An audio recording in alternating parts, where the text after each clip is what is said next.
Hey, it's Megan with WTI, and I am not somebody who is super adventurous or skilled when it comes to my eyebrow looks. So this M.A.C eyebrow styler pencil in the shade Lingering was perfect for me. I find the shade of this pencil to be this really natural brown tone. It can be light brown or it can go up to a medium brown, depending on how heavy-handed I am with the pencil application.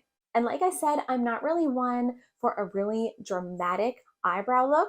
I'm more looking for a subtle and natural enhancement of my eyebrows. So if that's true for you too, I think that you would really find this shade and this pencil style to be suitable for you.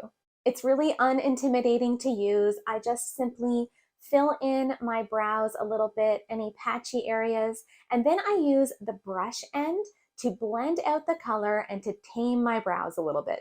It gives me just the right amount of definition to my brows and helps to really tie together my whole makeup look. I found this eyebrow pencil to be really simple to use, and I love the two ends with the pencil and the brush. It helps to give me just that perfect amount of enhancement that I need. And that's my point of view.